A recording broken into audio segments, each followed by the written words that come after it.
Maman Jolie Kalou, je vais également te poser une seule question. Pas deux, pas trois. À laquelle tu répondras par oui, je le veux, ou carrément non, je ne veux pas. Nakotuna motuna kakamoko. Okoyanolana iyo nandimi yango. Tope naboyi. Maman Getutadila Kifuta Jolie Kalunga. Devant nous, officiers de l'état civil, devant les parents, les témoins, amis et connaissances, acceptes-tu de prendre pour époux jusqu'à ce que la mort vous sépare? Monsieur Moulou Kenga Patrick. Non, je ne peux pas. Bonjour tout le monde. Bonjour tout le monde. Bonjour. Est-ce qu'il y a la joie? Oui. Est-ce que nous sommes contents d'accompagner Maman Kanunga et Papa Patrick? Ok, manifestons-le s'il vous plaît avec des applaudissements.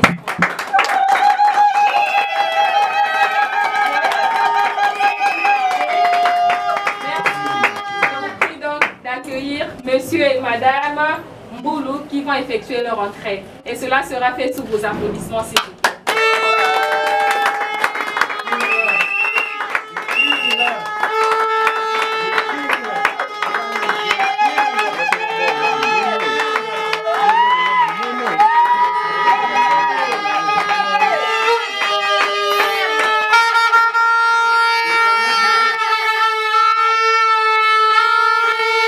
Et cela sera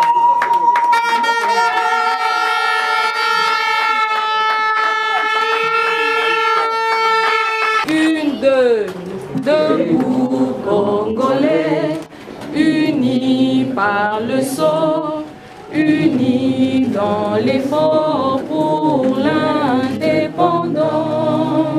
que son enfance longtemps courbée. Et pour de bon, prenons le plus bel élan dans la paix au peuple ardent.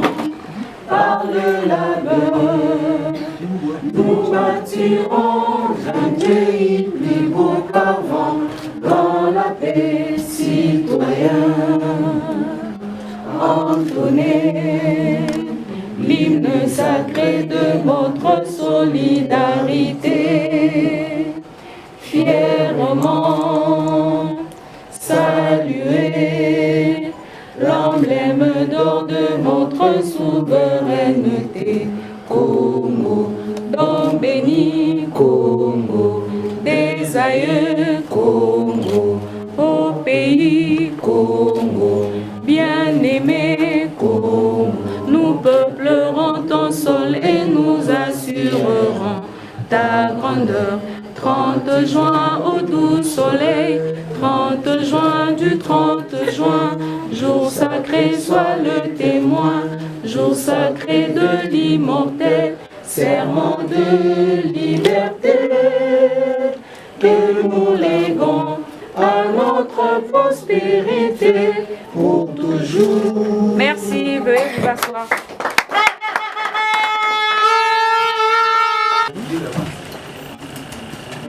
Vous allez gêner les gens qui sont. Moi, je suis à la télé, il est à côté.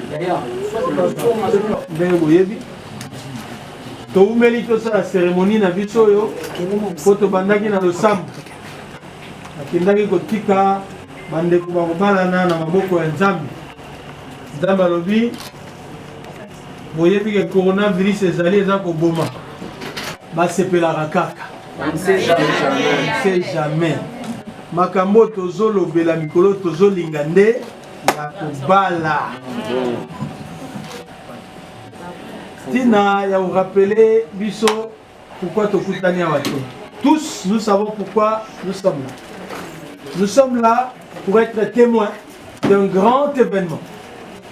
Un événement qui restera à jamais gravé dans nos cœurs. Événement comme mariage. Mariage ezali eloko oyo ya motuya na bomoi ya mutu. Na se ya moi eloko eleki libala ezali te. Bomoi ya mutu ezalaka na biteni misato to na makambo misato ya motuya. Ya liboso ezali kobotama, la naissance. Ya mibale kobala, ya misatu kokufa. Vie ya mutu ezalaka résumé na misatu wana. Mais na makambo misatu wana oyo esangisi biso lelo eleki nyonso. Libala eleki kobotama, libala eleki kokufa. Pamba te boyebi bino banso mukolo biso nyonso tobotamaki. Nani apona data obotama? Azate. Nani apona mama to papa? Azate. Obotama mwana ya papa to mwana ya mama songolo mopona bango te. Opona data obotama te. Mukolo kuto yaka na mokili. Tango bimi na mama muta osukola yo oyebi ete. Muta latisaki yo elamba pe oyebi ete. Elamba balatisaki yo opona gite. Soki pe na tuni biso awa. Nani aza na souvenir moko ya mukolo abotamaki? Muta aza na souvenir ate. Soki to tuni papa Patrick, mama Jolie, bayebisa biso soki batikala na souvenir moko ya jour babotamaki eza te. Nani akolatisa yo? Oyebi te. Me mukolo ya libala ilite. Ndenge moko na liwa. Baponaki dati ya lelo. Bilamba balati ya kitoko. Balati bango moko. Balati si bango te. Nasukolaki nzoto bango moko. Tant papa kendaki salon, mama kendaki salon, babandaki komona ndenge bazokoafe mama. Mais jour obotamaki oyebi te. Jour okufa oyebi te. Bomoni poto banda cérémonie oyo toyembi hymne national. Est-ce que maman Jolie na papa Patrick bayembelaka bango hymne national mukolo babotamaki? Nani kati na biso bayembelaki hymne national? Mukolo okufa. Est-ce que bayembela hymne national? Mais mukolo libala neti lelo pour na papa Patrick na maman Jolie. République démocratique du Congo est Télémi. Et Télémi pour te faire bango honneur. Mboka mobimba et Télémi pour na opesa lokumu na libala na bango. Et la kisi ke libala ezana motuya munene. Libala ezana valeur koleka nyonso na se amoi. Na lingaki avant to banda cérémonie. Toye babiso banso que événement esangisi biso lelo ezali événement moko ya munene. Ekotikala libela na mémoire na biso et puis na bomoi ya maman Jolie na papa Patrick. Cérémonie à mariage et ça la maranabité ni misaki. Dans un premier temps, conformément à la loi, nous allons vérifier si la dot a été versée. Nous allons également vérifier ce qui famille à maman Jolie, bandimi, papa Patrick, aba la moine na bango maman. Ne toko vérifier les sous ce qui mutumoka mutema mabe azali awa akotele na libala on. Dans le poto balobi opposition. Et dans une deuxième étape, nous allons nous adresser aux candidats au mariage.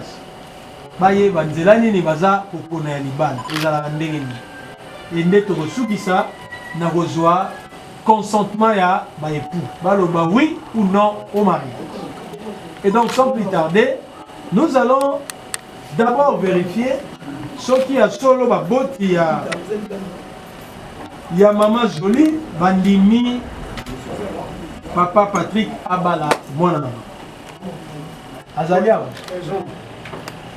papa Lukaya liboso ya l'état congolais mwana mobali wa vandi aba est-ce que oyebi oyebi azanani azali mobali na mama Jolie. est-ce que ondimi azwa mwana na yo nge tutadila kifuta Jolie Kalunga na libala? Oye na ndimi. Yami bale, est-ce que papa Patrick apesi biloko nyonso oyo bosenga ki lokola dot? apesi apesi nyonso nyonso. tobeteli papa maboko.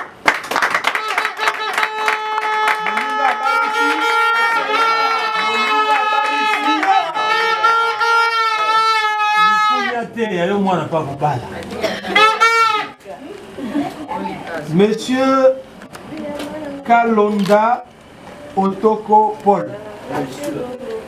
Monsieur Kalonda, vous êtes renseigné comme témoin. Témoin P. Bakangaraye. Tolingue a confirmé l'État congolais. Tant que papa Patrick a sali cop na bokilo na ye pour bakosa l'État. Yo za témoin. Oza pour confirmer biso que papa Patrick a fait ça qui biloko nyonso oyo basengaki na famille ya Mama Jolie. Papa Patrick Mbulu a fait ce biloko nyonso oyo belle famille na basengaki na kati. Merci, tobeteli témoin maboko.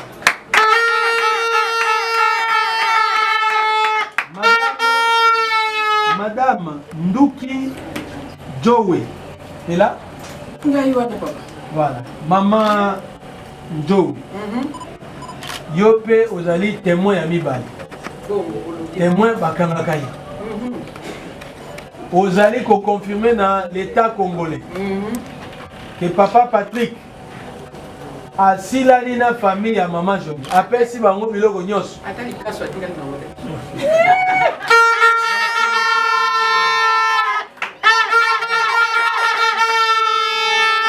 Donc pesami baboti bandimi mwana na bango babalaye ba témoin ba confirmer côté la famille likambo ya lisusuté.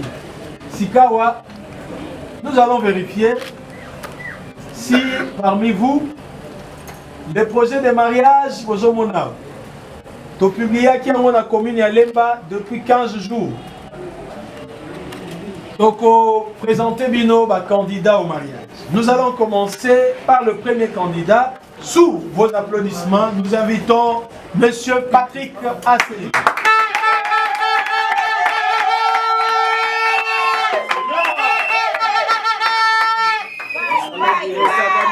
Voilà. Le bel homme qui se tient devant vous, le charmant monsieur, le prince de sa princesse, son nom de famille c'est Mbulu, post-nom Kenga, prénom Patrick. Il est né à Kinshasa le 29 octobre 1977. Il se présente devant nous comme célibataire, à Balaté. Il est technicien de profession, congolais de nationalité. Il est sur la rue Lombo, numéro 33, quartier Foire. Nous sommes dans la commune intellectuelle de Lemba. Il est originaire du village Kinkosi, secteur de Wamba Fatundu, territoire de Bagata. Nous sommes dans la province du Kwilu. Papa Patrick est fils à monsieur Mbulu Malula Rémi. Il est là?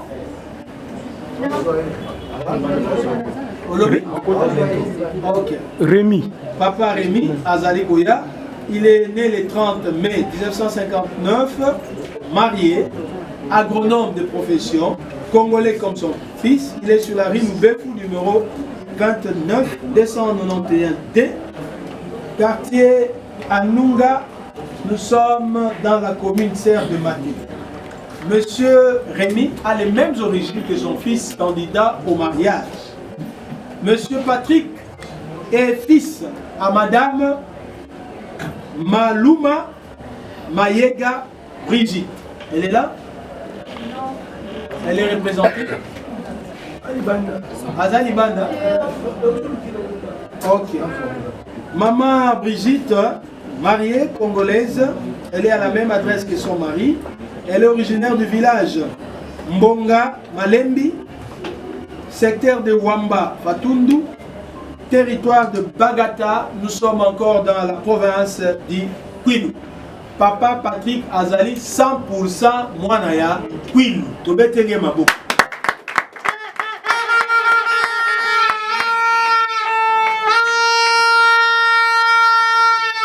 Deuxième candidate, parce qu'il s'agit d'une candidate au mariage. Pour l'examen, maman et enfant. Madame, venez comme ça. Deuxième candidate au mariage. Sous vos applaudissements, nous invitons Mademoiselle Jolie Kalunga.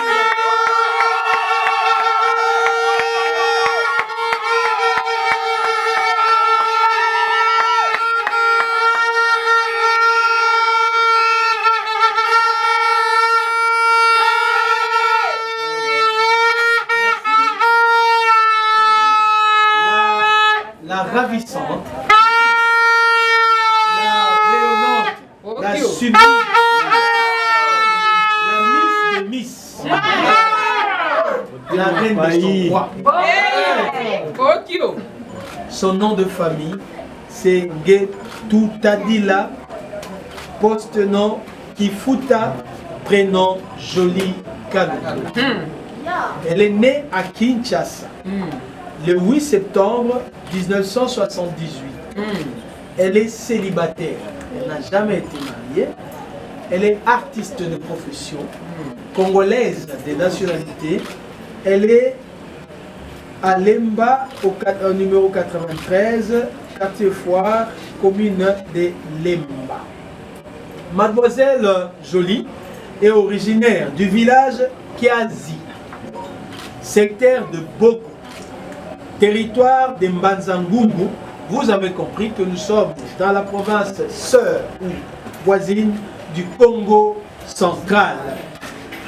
Mademoiselle Jolie Kalunga est fille à Monsieur Nkodia Ndongala Isidore.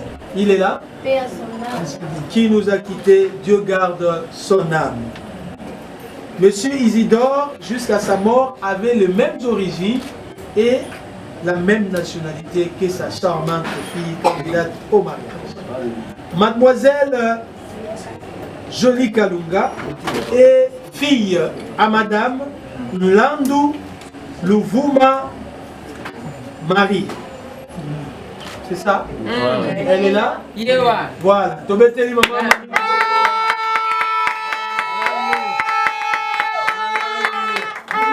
Ici, c'est Bella. Moninga Balici, c'est Bella. C'est la rakaka. Yopio Kobalis.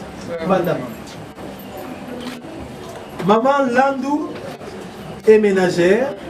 Elle est congolaise. Elle est sur la rue Fuma, 75, quartier Révolution, dans la commune révolutionnaire de Kinshasa. Elle est originaire du village Mankala, secteur de Boko. Nous sommes encore dans le territoire de Mbanzangungu. Vous avez compris une fois de plus, nous sommes dans la province de...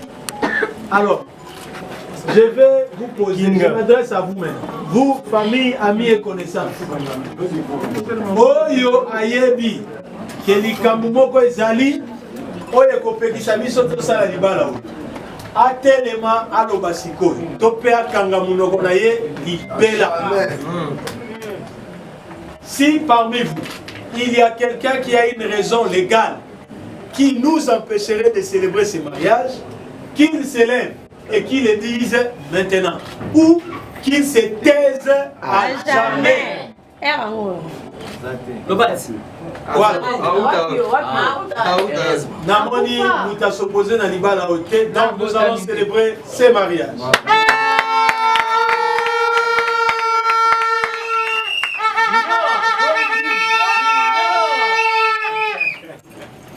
Voilà. Première étape est Sili. On a mis sur le sous les invités. Nous passons à la deuxième étape de notre cérémonie qui vous concerne. Monsieur Patrick, Mademoiselle Jolie Kalunga. Peut-être vous étiez invité dans une fête de mariage. Leka Balaki, Muninga Balaki, voisin, Yaya. Bolobi, Bisope, Tozo Sala Lokola Bango, Tobana. Boyebite nzela nini, boponi. Boyebite dans quoi vous vous embarquez. Les mariages dans ces pays est organisé par une loi. Dengenen Mibale Banda.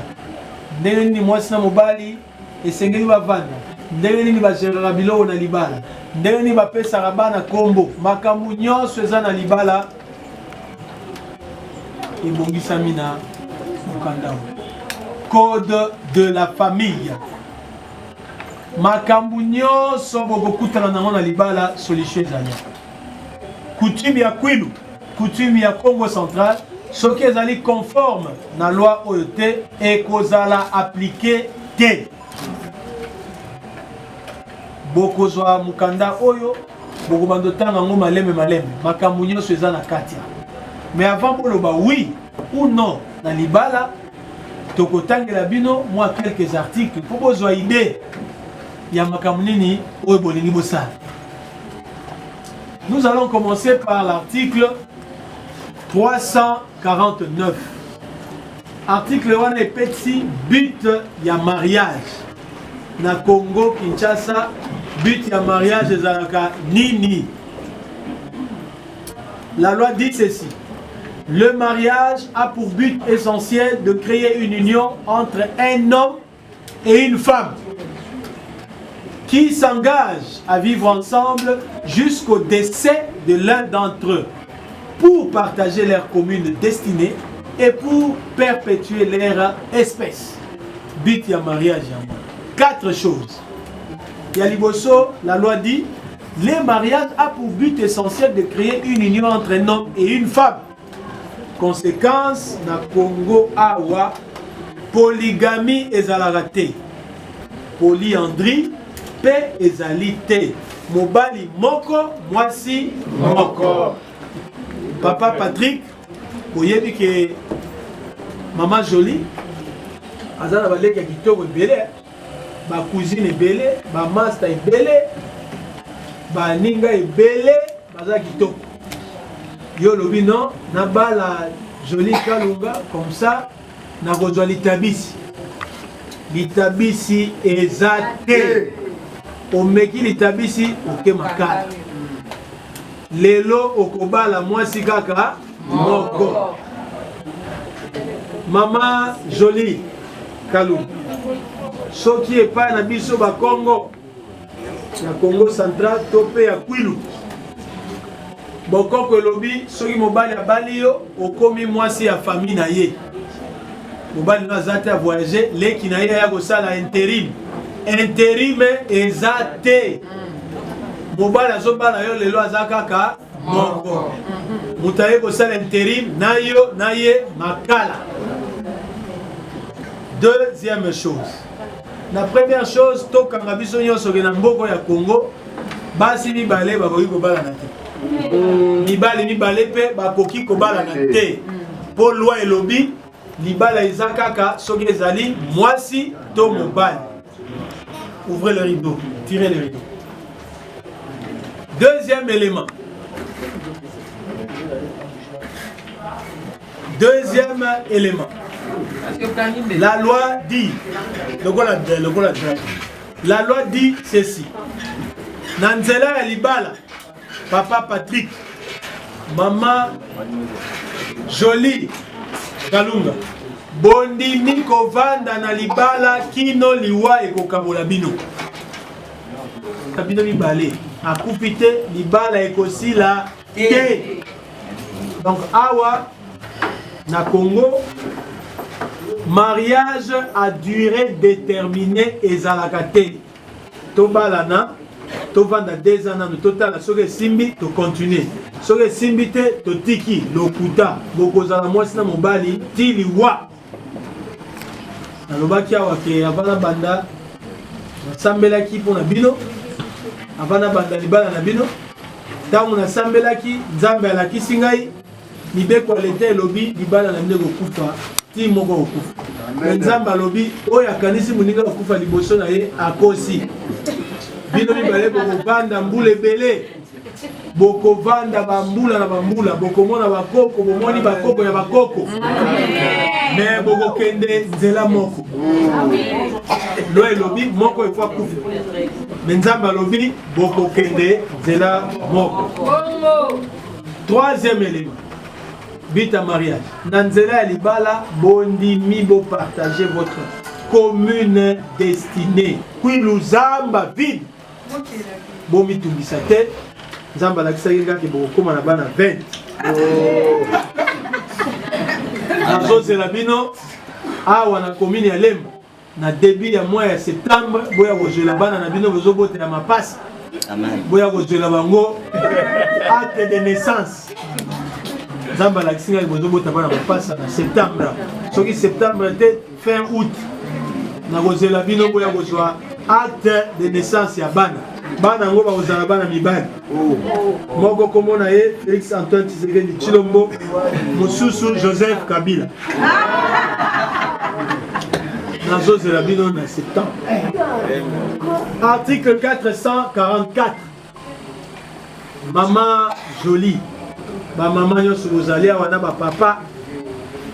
Moka Congo lokola mikili nyoso ba sakana yesu na mama te. Mobali akoki konyokola mwasi lisusu te. Égalité de droit, égalité de chance. Mwasi na mobali tokoma ndenge moko. Au meki kosimba maman, maman Denise abimeli. Au continuer maman Olive pe abimeli. Ba droit de l'homme bazawa est belé. Discrimination et si là. Mais maman jolie, ni be quoi l'état et lobi boy. Article 444. Les maris et les chefs du ménage. Point.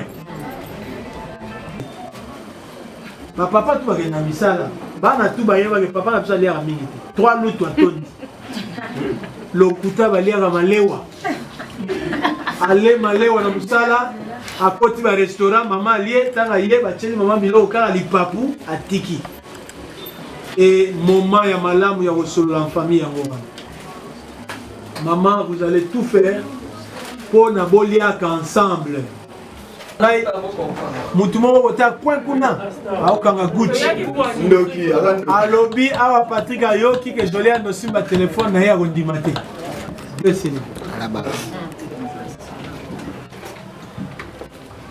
Regarde.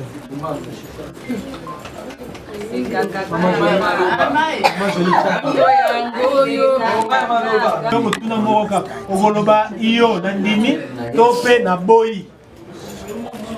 Monsieur Moulou Kenga Patrick, devant nous, officiers de l'état civil, devant les parents, les témoins, amis et connaissances, acceptes-tu de prendre pour épouse jusqu'à ce que la mort vous sépare Mademoiselle Getutadila Kifuta Jolie Kalunga?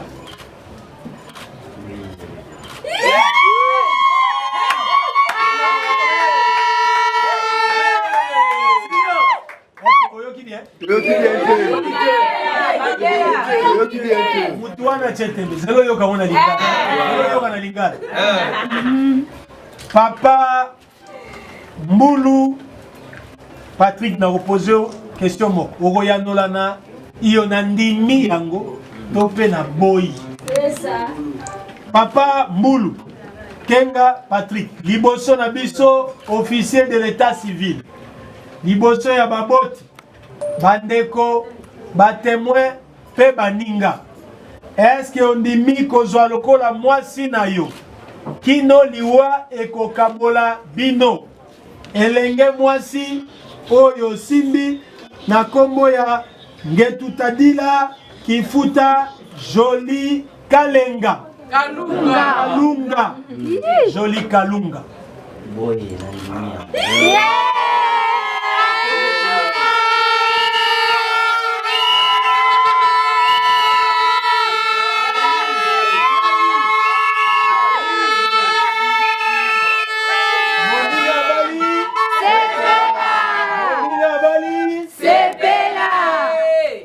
Maman Jolie Kalou, je vais également te poser une seule question. Pas deux, pas trois.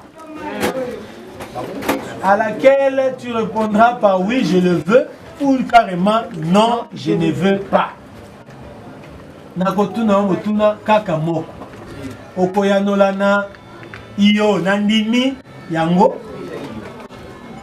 tope na boyi. Maman Ngetutadila Kifuta Jolie Kalunga.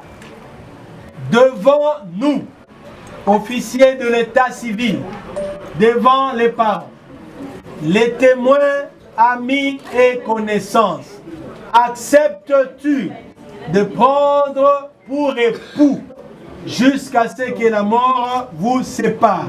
Monsieur Moulou Kenga Patrick. Non, je ne peux pas refuser.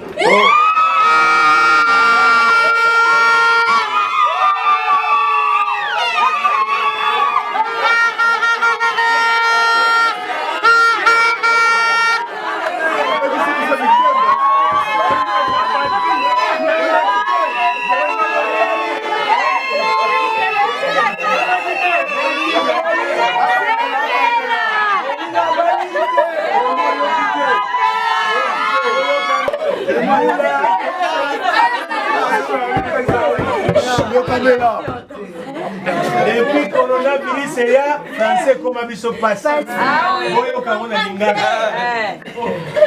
Maman Ngetutadila Kifuta. Na kotuna motuna moko yanola. Yo na ndimi yango. Te na boya. Te na boya te safo. Maman Ngetutadila Kifuta Jolie Kalunga. Liboso na biso, officier de l'état civil. Liboso ya baboti, ba témoin, bande kopé baninga. Est-ce que ondimi kozwa lokola mobali na yo? Kino liwa ekokabola bino. Elenge mobali oyaza liboso na yo na kombo ya Mbulu Kenga Patrick. Avec force, oui.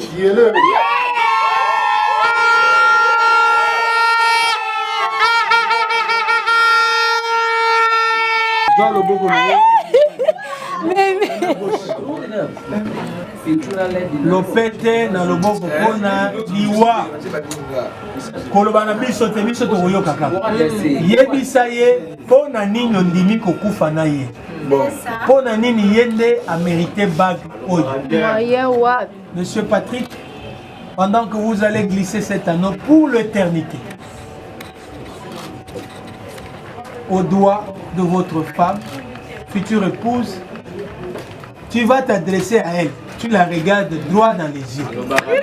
Dites à votre future épouse pourquoi c'est elle que tu as choisi. Talaï, Nobanaï. Talaï. L'homme dit parole.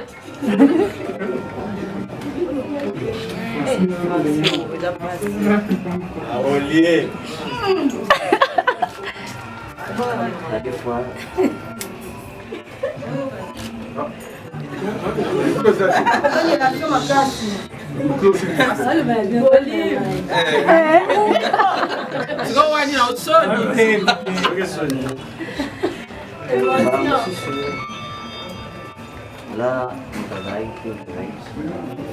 Volume, volume, volume. Son.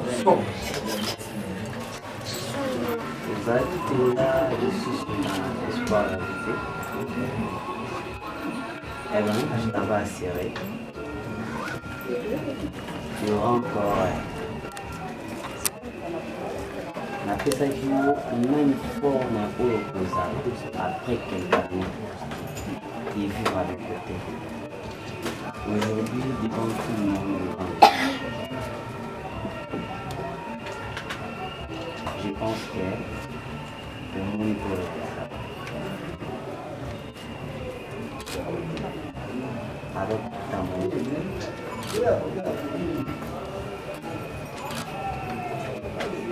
Et lui, ça va encore une fois sur la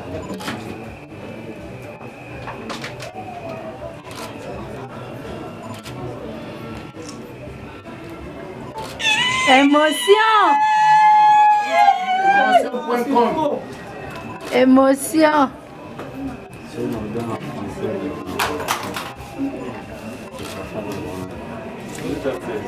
C'est trop romantique. dégueulasse.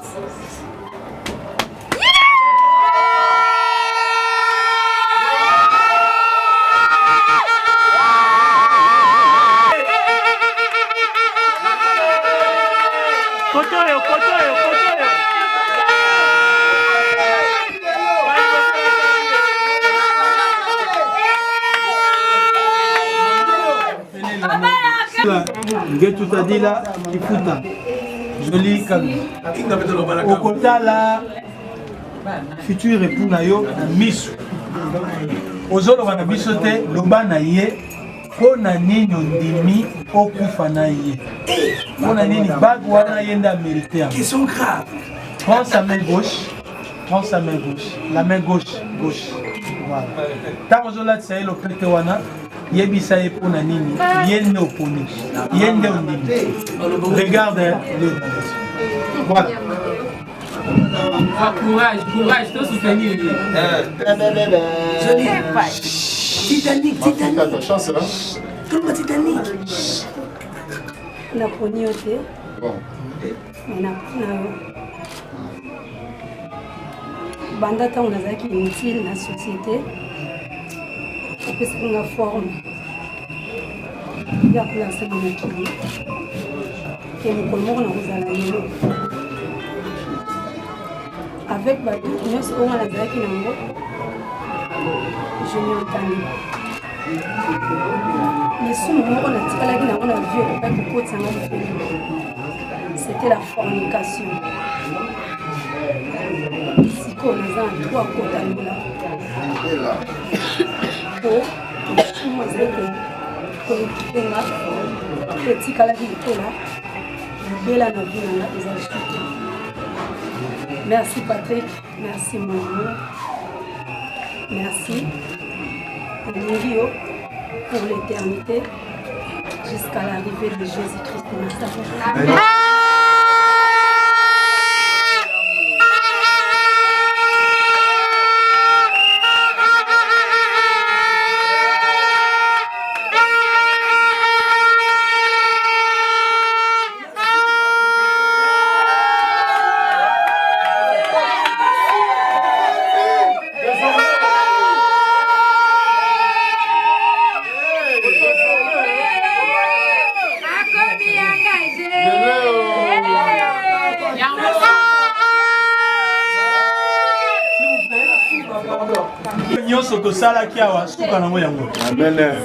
Donc la cérémonie c'est ça. Voilà. Voilà, il est en train de signer. Signora. Et il signa.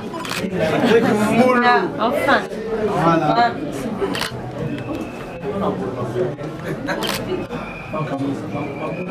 Patrick.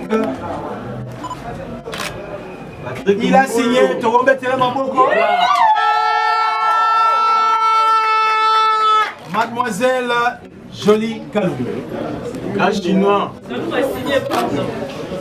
Jolie signé parce que ça va me sauver. Je vais signer. Je n'allais pas sauver des signes. Comme méga pour ratir. Comment vous avez signé?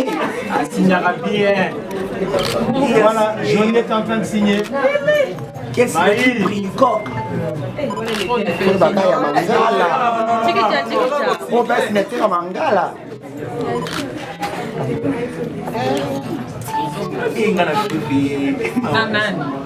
Voilà, Jolie a signé.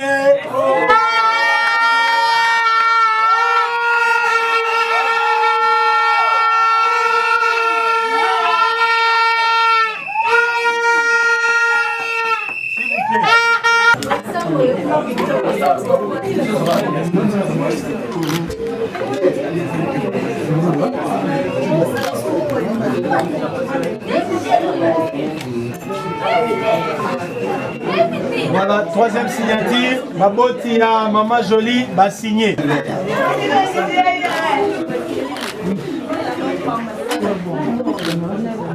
Tobete là-bas.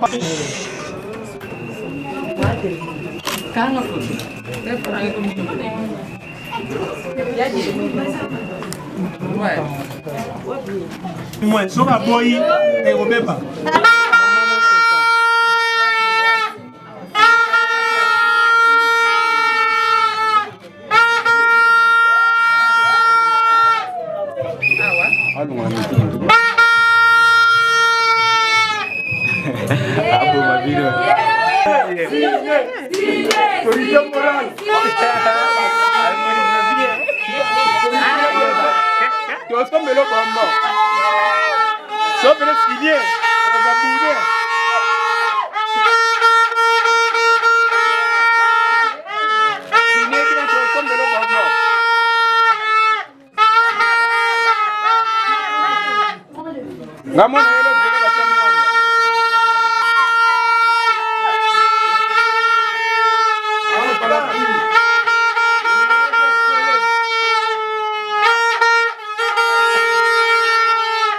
Voilà.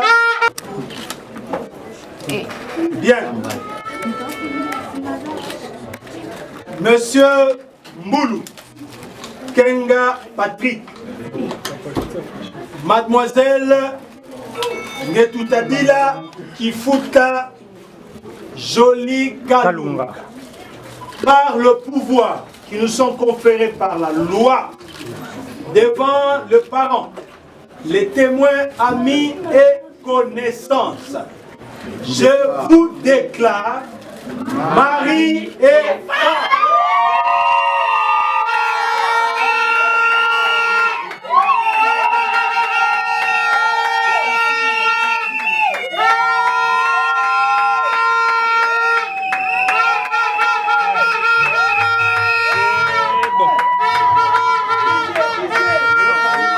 Dama Mboulou, kombo na yo na mikanda ya l'État, obando koma, Ngetutadila Mboulou Kifuta Jolie Kalunga. Tango kotambola na mwasi na yo bisika nyot na mobali na yo bisika tokoleka yo obando vanda na droite na ye. Na gauche lisusu te. Batu nyonso na gauche yo à droite. Changement. Changement de fréquence. Passation de pouvoir. Voilà. Bon, sikoyo bokomi mwasi na mobali. Ça on attend la une article là, article 450. J'invite Monsieur et Madame Mboulou de Sénégal. Des bisous.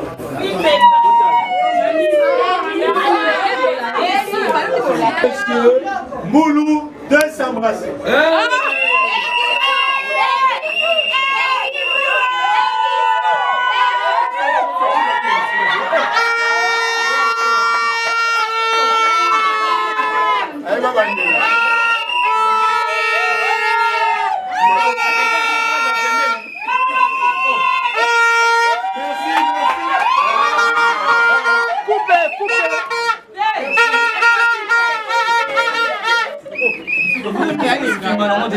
La République est rassurée.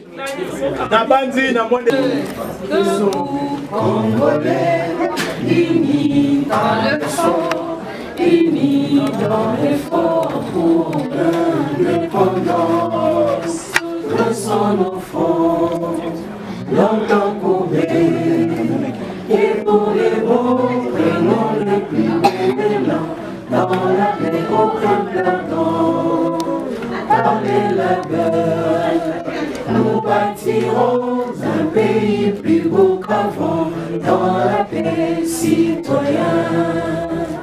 Entonnez l'hymne sacré de notre solidarité, fièrement saluer l'emblème d'or de notre souveraineté. Congo, dans béni, Congo, des aïeux, Congo, mon pays, Congo, bien-aimé, Congo, nous peuplerons ton sol et nous assurerons ta grandeur. 30 juin au doux soleil, 30 juin, le 30 juin, jour sacré soit le témoin, jour sacré de l'immortel, serment de liberté. Que nous léguons à notre prospérité pour toujours.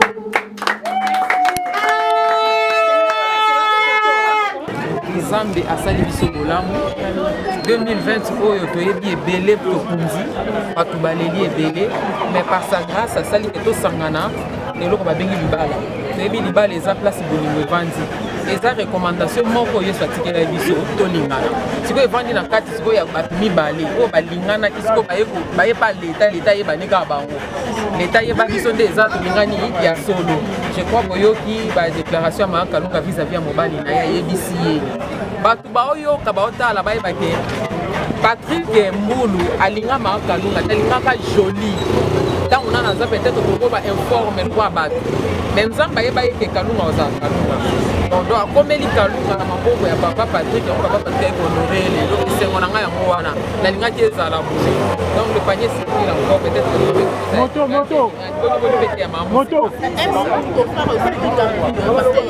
wow en tout cas naoloba kande baloba moto ayemba Nzambe aza roulage donc atie kiko loboko kote na biso baartiste comédien parce que tolela ito cette fois-ci tosepela donc toke kotafuna nde toza toke totafuni kote DiCaprio toye totafuni kwa ya Jolie Kalunga tosepela donc bamariage ya kitoko na belle sœur na biso otali mwasi kitoko okakole na nini en tout cas coup de chapeau du Cap la merveille tolinga bao mingi c'est ta grande sœur Bibiche maman Moseka merci.